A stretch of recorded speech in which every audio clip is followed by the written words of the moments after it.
With LeBron gone, Luka Doncic is now clearly the face of the Lakers franchise, and that has been no more evident than today when the Los Angeles Lakers have completely now turned around their roster. They first get a massive signing trade for Walker Kessler, giving up future unprotected first-round picks and pick swaps. Then on top of that, they signed Collin Sexton, Quentin Grimes, and Mamu all on the same day. The Lakers have completely flipped their roster. The question is, will they be successful? We're talking about that plus more NBA offseason and free agent moves right after this.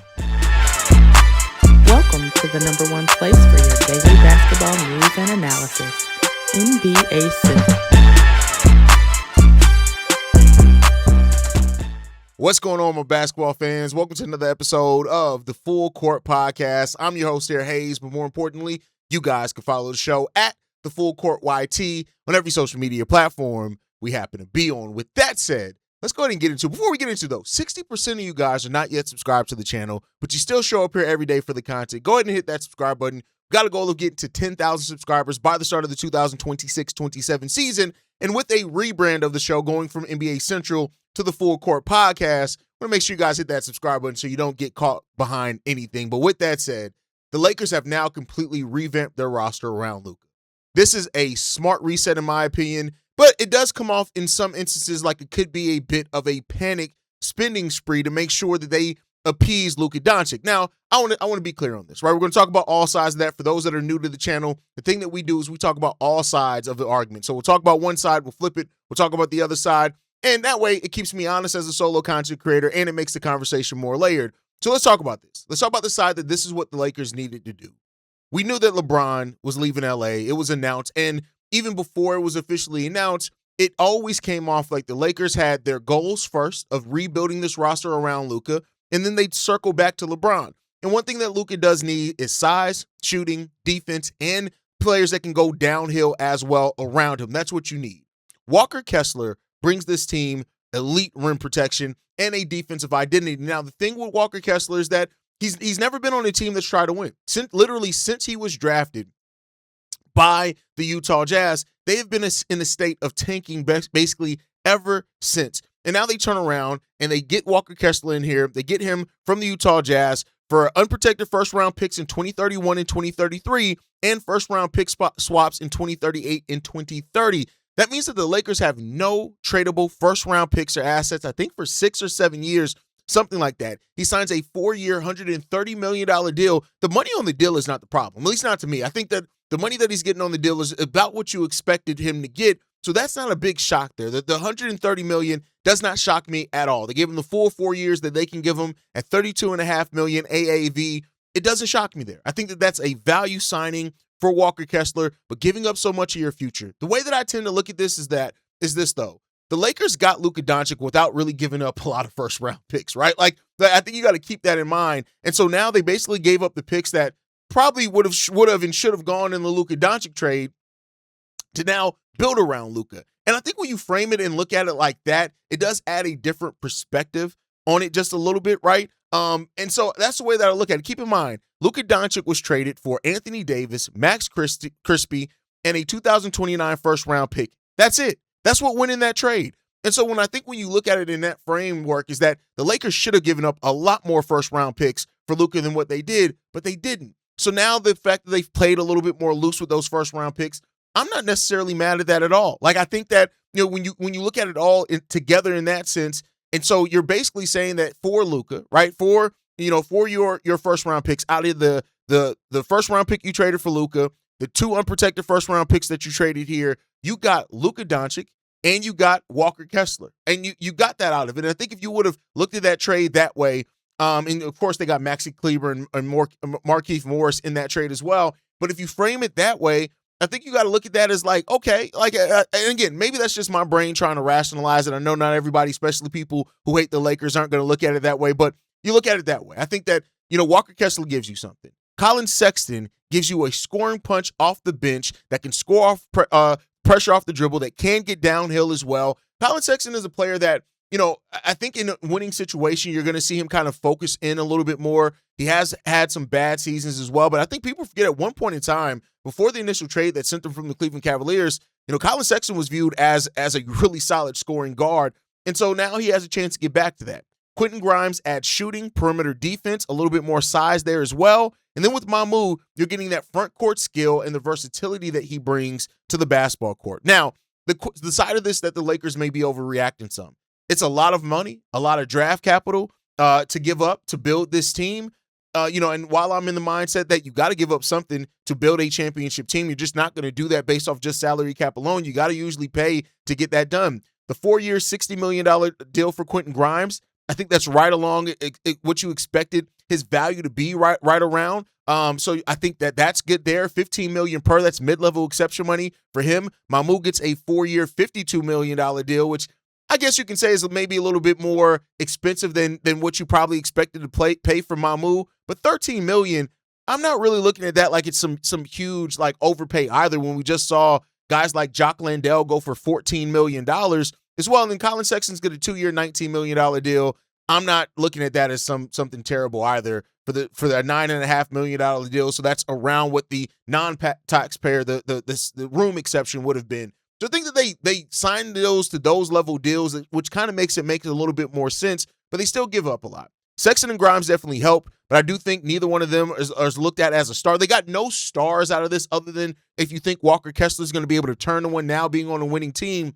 But I think this is just the Lakers understanding that Luka needs a real roster around him, and they did that, right?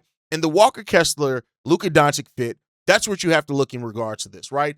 Walker Kessler, to me, he gives a vertical threat, not necessarily as athletic as some people want. He gives you a vertical threat, a legit rim protector, one of the best rim protectors when you look at blocks per minute in the NBA. I think he's only second to Wemby, right? The shot blocking is going to cover up a lot of the defensive mistakes that's going to happen out on the perimeter because of Luka and Austin Reeves. And I do think he fits a much younger timeline as well, rather than just keep piecing together stopgap veterans that the Lakers have tried to do before. The Lakers, in a lot of ways, have already given Luka a lot more than what they gave LeBron, right? I think also Kessler allows LA to build a more physical identity with this team. Now, it's a huge price to pay, right? And you better hope that the Walker Kessler, Luka Doncic fit and pairing ends up working the way, because unprotected picks in 2031 and 33, pick swaps in 2028 and 2030, like that is mortgaging a lot of your future. The 4 years, $130 million.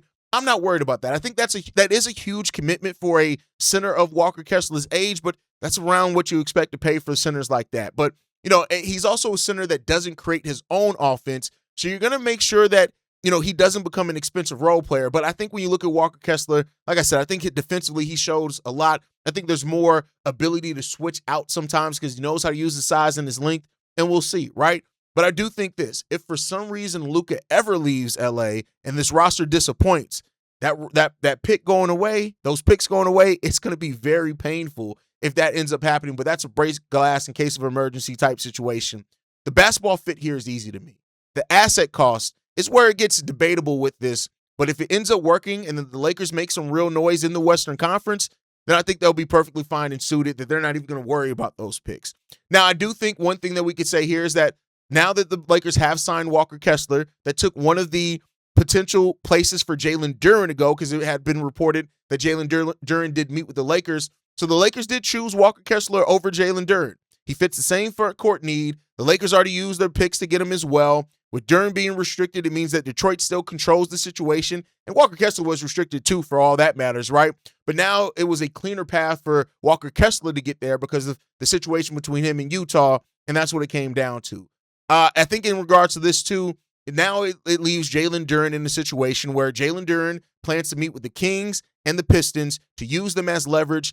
But I think at this point now, what we're hearing is that the Pistons are likely to match any deal for Jalen Duren. That's what we're hearing. Jalen Duren is going to meet. He already met with the Lakers. He's going to meet with the Kings as well. Today he's going to meet with some teams. He's trying to find the deal that the Pistons don't want to give him. That's what he's really trying to do. Reportedly, the Lakers told Jalen Duren in the meeting that they view him as a maximum salary caliber player, and then that the Sacramento Kings delivered a similar message as well with their interest in the 22-year-old starting center. That came from Sam Amick of The Athletic. So now, after his breakout season that Jalen Duren had with the Detroit Pistons, he now sits in a spot where his team is questioning if they want to sign him at the money that he wants. He's sitting there meeting with these other teams. And I do think this, like when you look at who has the leverage between the Pistons and Jalen Duren, I think they both have some, right? Of course, Jalen Duren has leverage to be able to put pressure on them. He's exploring those other options. He's already met with the Lakers. He met with the Kings. He's going to take more meetings. Really, when it comes to Jalen Duren, it's just about him and his agent finding a team that's willing to make the offer that he wants and then putting pressure on the Pistons to decide if they're going to match it or not. Breakout season, all-NBA player, all that type of stuff. And I do think the Detroit Pistons don't have a replacement for Jalen Duren and what he brings there. It just doesn't. Like when the Jaylen Brown kind of rumors popped up, it kind of made some sense. But now the Celtics have also moved on. So it comes down to this one. But ultimately, Detroit has the power because they have the ability to match any offer that Jalen Duren does have. Because of that, Jalen Duren can put all the pressure he wants on the Detroit Pistons. The Pistons ultimately have the right of where he's going to play at, and we'll see, right? Jalen Duren and the Pistons finished number 1 in the East, and letting a 22-year-old walk because of a bad playoff series just isn't good. Jalen Duren can create some noise and a little bit of chaos, but Detroit still holds the ultimate hammer in this situation with their ability to match any offer that Jalen Duren gets, and we'll see what's going to happen there.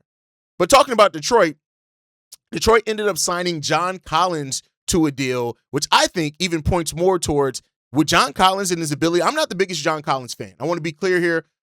John Collins' game comes and goes. He has a habit sometimes of falling asleep on the defensive side of the ball. He does some wacky stuff sometimes. That's my thought process of John Collins personally. But I will say this. A front court of John Collins and Jalen Duren actually makes some sense there. John Collins has never been the strongest rebounder. He has had seasons of having 8.5 rebounds, so there's their part of it. John Collins also was a career 37% three-point shooter. Last 2 seasons, shooting at 40% each of the last 3 seasons. That provides some spacing for Jalen Duren to go to work because we know Jalen Duren's offensive bag is limited, and he's that presence in the paint. So I look at this John Collins thing and say, this is a very smart signing for the Pistons because Collins gives Cade Cunningham another front court finisher, a 3-point shooting that helps with the spacing for Jalen Duren, who they're going to end up keeping, and he adds some experience and veteran leadership to that team that needs it as well. Because now he can play next to Jalen Duren, it also helps stabilize the front court, right? And while they lost a lot with Isaiah Stewart and other players going elsewhere, they did lose a lot of their identity in that front court as far as the toughness there. But I think overall, like, John Collins is a stylistic, really solid fit for the Detroit Pistons, even with me not being somebody that necessarily loves his game. So you now have John Collins, you have Jalen Duren, you still have Paul Reed there as well, and that's going to help balance out and stabilize that team. So I like the signing in that. 3 years, $51 million is not a lot of money to give up for a player like John Collins at the $17 million a year. You just better hope that he stays locked in because he's going to be in a winning situation. He's 28 years old. So I like it for those things. But I will say on the flip side of that, the part of it that this could eventually be looked at as, raising some questions, right? Adding this while Jalen Duren's contract is unsettled really isn't here or there, but he doesn't replace any of the defensive upside. Like John Collins is not that. Like there's times of him being an active defender, and I won't act like that's not there, but he's not the same defender that you lost at Isaiah Stewart, right? And I do think that, you look at this situation with John Collins now, and you have to ask yourself, Collins is a good basketball fit. And so now, does that help the Detroit Pistons become an even stronger case in the Eastern Conference, despite them being the number 1 team in the East last year? And we'll see how that goes. Last topic of the day before we get up out of here. Second to last topic. The Golden State Warriors are reportedly preparing for LeBron James, that they believe that LeBron James is coming there, and they are lining up their moves to get ready for this decision. This also comes from Sam Amick of The Athletic, who says this. The Warriors are believed to have lined up an additional roster move or 2, if necessary, to create additional flexibility in the event that they do get word that James wants to make the Bay Area his likely final stop of his career that has outlasted every single star in the game before him. So the thing is, too, that we've heard is that James is willing to take the mid-level exception to go to a team if it means he's going to a contender, which I'll say this. Shout out to LeBron James, because not a lot of stars the caliber of LeBron James, even with all the money that LeBron has made, are be willing to take the mid-level exception to go play for a championship, but he's doing that. The Warriors are alive in this one. LeBron and Steph Curry is going to be a crazy story, and to be able to see a year of them playing together. Reportedly, with the Golden State Warriors having moves lined up that make more sense or even good. So even without the Anthony Davis fit of it, it seems like it's going to be with his ability to pass, be a driver, Steph to play all that, Curry to play off that they have moves set up to line things up. Now, I do think this is still very complicated, right? It still seems like a 2K move, but If they get it done, great, they get it done. The Warriors are going to be a very old team, though, which means that their immediate timeline is going to be under so much pressure and scrutiny for them to get it done in this next season, or at least the season after that, but really on this one. And so I think now with LeBron taking his time to kind of really review all these situations, if LeBron ends up in Golden State with Steph, Steve Kerr, Dre, and Jimmy Butler, we'll see what Jimmy Butler come back with. And maybe that's the deal that they have lined up. Maybe he's actually moving Jimmy Butler into somebody for a different player, but we'll end up seeing what happens. Let me know what you guys think on that. Last time before we get up out of here, Mitchell Robinson is going to the Celtics, and he's going to the Celtics on a reasonable deal. Mitchell Robinson, one thing that we can say about the Celtics is that they lacked a lot of front court toughness last year. And that was something that really stood out. So he got a 3-year, $47.4 million deal to go to the Boston Celtics. And, this isn't a deal that's egregious by any stretch of the imagination, right? I don't think you could say that. There are some problems with Mitchell Robinson staying healthy. And while he's a great offensive rebounder, there's still times where, you look at him and say he's not having the impact that he should. But he basically signs for exactly the mid-level exception. That's what he signed for.